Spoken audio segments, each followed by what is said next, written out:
जय Jagannath. Welcome to your channel world affairs Madhuji के ओडिया। सांग माने बहुत बड़ इंपोर्टाट खबर आपण वीडियो को शेष जाए देखिए। भारत सरकार मासिक बेकारी डाटा ऑफिशियली रिलीज करिसेंती। ए वीडियो रे आमे संपूर्ण खबर जानिबा। वीडियो को शेष जाए देखिए। India release first ever monthly unemployment data. April jobless rate at 5.1%। April मासरे भारत में जॉबलेस बेकारी डाटा होची 5.1%। मे 15 तारिख रे भारत सरकार ऑफिशियली एटा प्रकाशन करिसेंती। सांग माने 5.1% माने ये किछि कम नुहे, एटा भी बहुत बड़। कहीं ना आमर देशर जनसंख्या होची पाखापाखि 150 कोटी। 150 कोटी रु समस्त लोक काम करंतिनी कि बेकारी बहुत प्रकार अच्छे। किछि लोक जो माने काम खोजंती किंतु तांको काम मिलेनी, से माने हेले बेकारी। आउ किछि लोक अछंती जो माने काम तो करिबा को चाहू नाहंती, से मानू आमे काउंटिंग करा हबनी। जो यूथ अछंती जो माने काम खोजुछंती, जॉब खोजुछंती, तांको मिलुनी, से माने हेले ऑफिशियल बेकारी। आउ भारत रे एबे एप्रिल मासरे 5.1% ऑफिशियल बेकारी जोटा सरकारी डाटा रे प्रकाशित होईची, जोटा कि बहुत बड़ अमाउंट रे आसुची। सरकार आकु पदक्षेप सरकार या पई किछि गोटे एक्शन करिबा दरकार। एटा सरकारक द्वारा गोटे गुरुत्वपूर्ण पदक्षेप, जहाँकि प्रथम मासिक श्रम शक्ति एवं सरकारी तथ्य प्रकाश करिछि।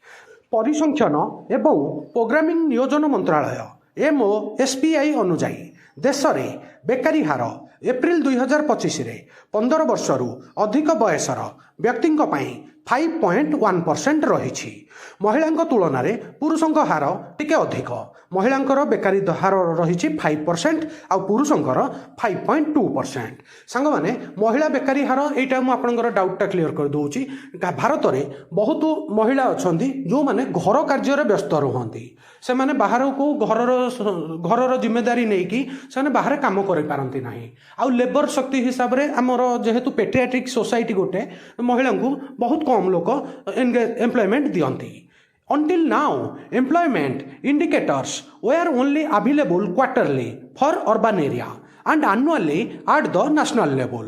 आज जाए सांग माने केवल सहरांचलर प्रति 4 मासरे थरे, प्रति क्वार्टर रे थरे डिक्लेयर होउथला बेकारी डाटा। आ देशर वर्षकु थरे डिक्लेयर होउथला, जहाँ द्वारा कि आमे जानि पारु नथिले जे देशरे केते लोक कार्यरत अछंती, केते लोक एक्चुअली जॉबलेस अछंती। किंतु एबे प्रति मासरे ऑफिशियली डिक्लेयर होबो। एप्रिल रे मासरे श्रम शक्ति रे अंशग्रहण करिथिबा लोकंक संख्या विषय रे जानिबा टिके। एप्रिल मासरे समग्र देश में 55.6% लोक जो माने कार्यरत थिले। आउ सहरांचल रे एटा 50.7% थिला बेले ग्रामांचल रे 58% अछि। आ पुरुष मानक मध्यरे उभय भौगोलिक क्षेत्र में उच्च रही। ग्रामांचल रे पाखापाखि 79% लोक कार्यरत थिबा बेले सहरांचल रे 75.3% लोक कार्यरत अछंती। महिला मानक पई यह यथेष्ट कम थिला। ग्रामांचल रे महिलांकर कार्यरत क्षमता 38.2% थिला। सांग माने सहरांचल अपेक्षा ग्रामांचल रे ए रेटटा काहे के अधिक अछि बोले बहुत लोक काहे के एम्प्लॉयमेंट अछंती ता विषय रे जणाउची।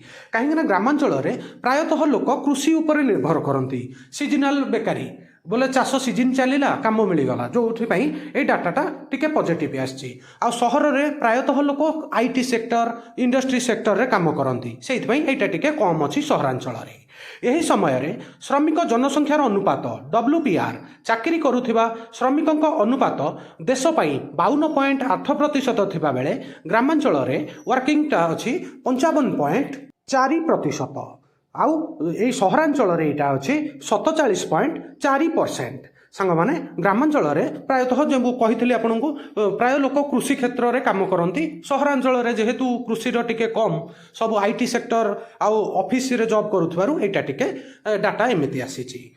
आउ ग्रामांचल रे महिला मानकर कार्य बोले जॉब करुथबा महिलांक संख्या 36.8% थिबा बेले सहरांचल रे 23.5% अछि। समग्र देश रे 32.5% महिला कार्यरत अछंती। सांग माने टोटाल मु आपको जो मेन पॉइंटा कहूँ कहीं देश में 150 कोटी लोक अच्छा, किंतु समस्ते तो काम करें ना। किसी एज अच्छी जमी आमर 15 रु 50 वर्ष 60 वर्ष जाए लोक साधारणतः समस्ते काम करती। से किसी लोक अच्छा जो मैंने एक्चुअली काम करने इच्छा अच्छी किंतु काम मिलूनी। आउ किछि लोक अछंती जो मानक पाखरे काम मिलुछि किंतु से करिया पई चाहुनाहांती एटा भी फास्ट मेन बुझियाको पड़िबो आपनको आउ एटा गोटे आगुरु आमर थिला centre for monitoring Indian economy द्वारा प्रति एटा गोटे प्राइवेट ऑर्गेनाइजेशन से प्रति मासरे ऑफिशियली बेकारी डाटा आगुरु पब्लिश करूथला सी एस्टिमेट करिथिला 7.73% रहिबो किंतु सरकारी डाटा एथर जेहेतु आसीची जोटा पब्लिश हेची जोथरे कि 5% 5.1% अछि ठीक अछि संग माने आज रो इनफॉरमेशन वीडियो एठी सरला आ वीडियो केमिति लागिला कमेंट माध्यम रे जणाइबे वीडियो को लाइक करिवे संग साथी रे शेयर करिवे नुआ थिले वर्ल्ड अफेयर मधुजी के ओडिया चैनल को सब्सक्राइब करिवे वीडियो देखिथिबारु बहुत बहुत धन्यवाद जय जगन्नाथ वंदे उत्कल जननी।